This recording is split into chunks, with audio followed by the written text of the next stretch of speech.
আজকে রান্নাঘরে হতে চলেছে এক বিশ্বযুদ্ধ। ভীষণ দারুণ কাণ্ড গো, রুই পোস্ত।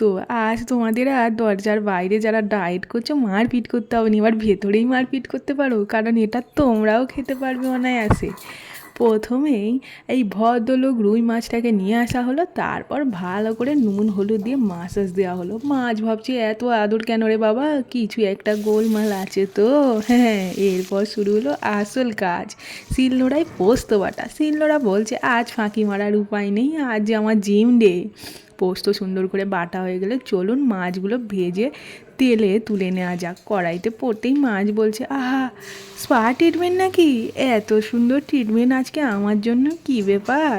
এরপর কড়াইতে পড়লো সর্ষের তেলের ওপর কালো জিরে আর কাঁচা লঙ্কা। চারিদিকে এমন গন্ধ উঠলো যে বাড়ির পাশের বাড়ির বেড়ালও এসে হাজির হয়ে গেছে। তারপর ঢুকে পড়লো সেই পোস্ত বাটা, একটু নেড়ে চেড়ে উপরে হলুদ, নুন আর এক চিমটি চিনি, ব্যাস হয়ে গেল। এবার মাছগুলো কড়াইতে দেওয়া হলো, তখন মাছ বলছে, আবার দেখা হলো বন্ধু পোস্ত তোমার সাথে। নামানোর ঠিক আগে উপরে একটা কাঁচা সর্ষের তেল, ব্যাস তৈরি হয়ে গেল গরম গরম রুই পোস্ত।